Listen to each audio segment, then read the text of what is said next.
Auzubillahiminash-shaytanir-rajim. Bismillahir-rahmanir-rahim. Assalamu-alaikum wa-rahmatullahi wa-barakatuhu.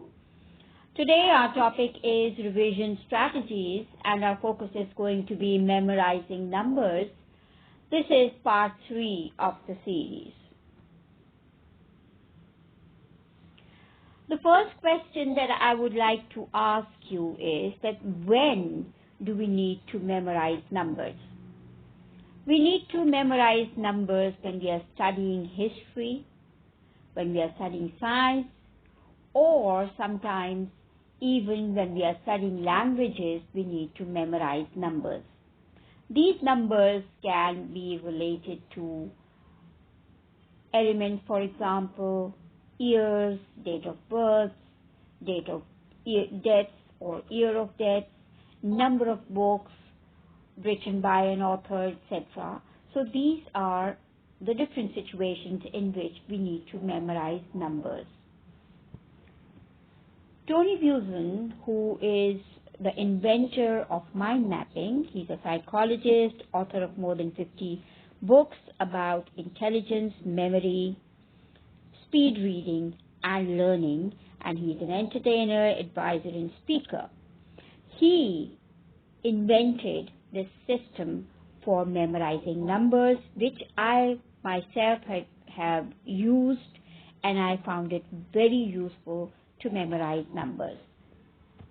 Let's study the system of memorizing numbers.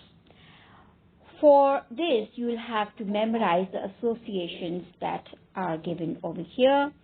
The first one is 0 is equal to the and that is Z and S, and 0 sounds similar to and the sound. 1 is equal to T, D, P, and you can see that T and D, both of them have one downward stroke. The next is 2. 2 is equal to N or N sound, and you can see that it has 2 downward strokes. Now, with the help of these phrases, you'll be able to create an association with the number and the letters, and it will aid memory. The next is 3. 3 is equal to M, and M has 3 downward strokes. For 4, you can memorize 4 by exaggerating or enlarging the last R of 4. 5 is equal to L, and you can see when we open 5 fingers, they form an L like this.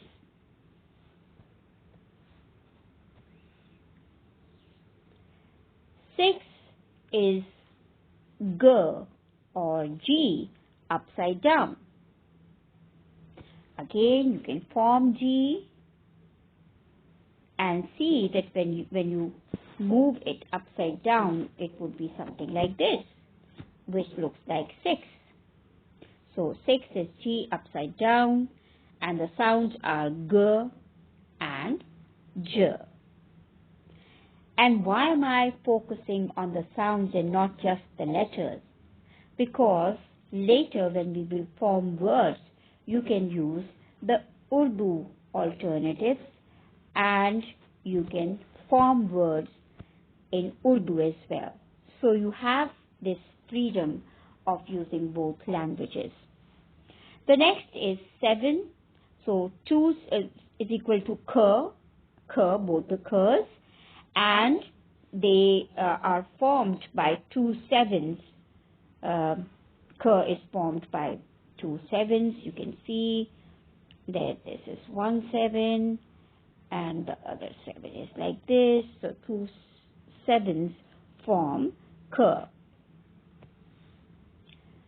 And 8 is equal to F and V, and the handwritten F looks like 8. So a handwritten F looks like 8, and this is just to help us memorize these associations. The last one is 9. 9 is equal to per and ber. 9 is the mirror image of per. And if you form the mirror image of per, you will form ber, right? If you just twist it like this, you move it upwards, the mirror image of per will be ber, and the mirror image of 9 would be per. So this is just to help us memorize. So 9 is the mirror image of per. Now, what to do with these associations? With the help of these associations, you can form words. You must have noticed that all the letters and the sounds that we have used, they are all consonants, and none of them is a vowel. All of them are consonants. So you can insert any vowel to form a word. For example, 27. 27 is an important date of Ramadan. N and K. And you can insert any vowel to make it into a word. You can even form a word in Urdu, like snake. And then you translate this important number into a sentence, and with the help of the sentence, you can connect the number and the incident or the relationship so that you can memorize why this word and why this number is important. So this is how you associate the word with the incident or the thing that you want to remember. Let's look at some more examples. Now here is something that I memorized with the help of this system. Now the sentence that I remember is Dear Nana ki Jeb mein tail map. Now you can see that I have used Urdu as well as English to form my sentence. Now this is ki and this is Jeb. Me, Dear Nana ki Jeb mein tail map.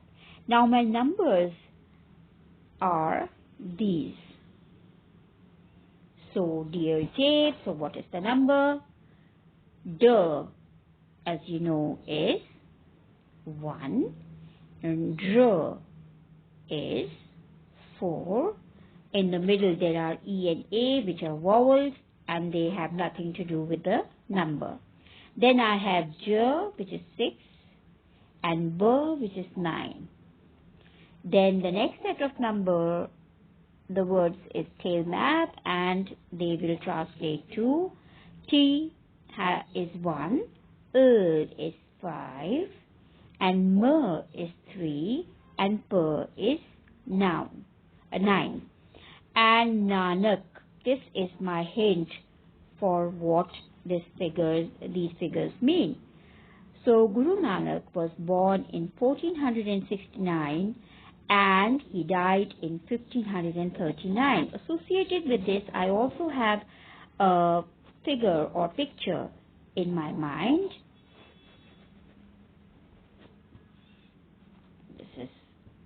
This is the pocket, and it has a map and a tail.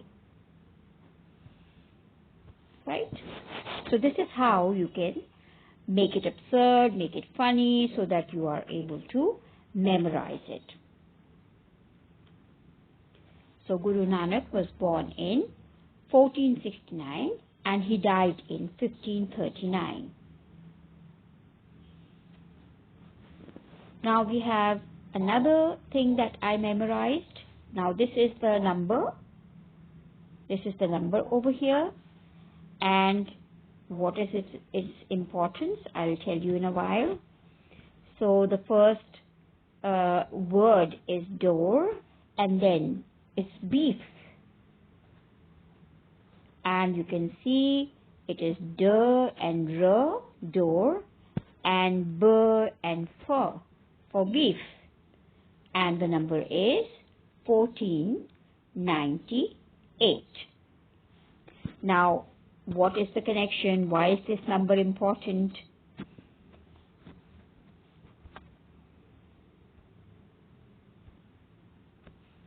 Now we have geese. Now this is my connection with the thing that I have memorized.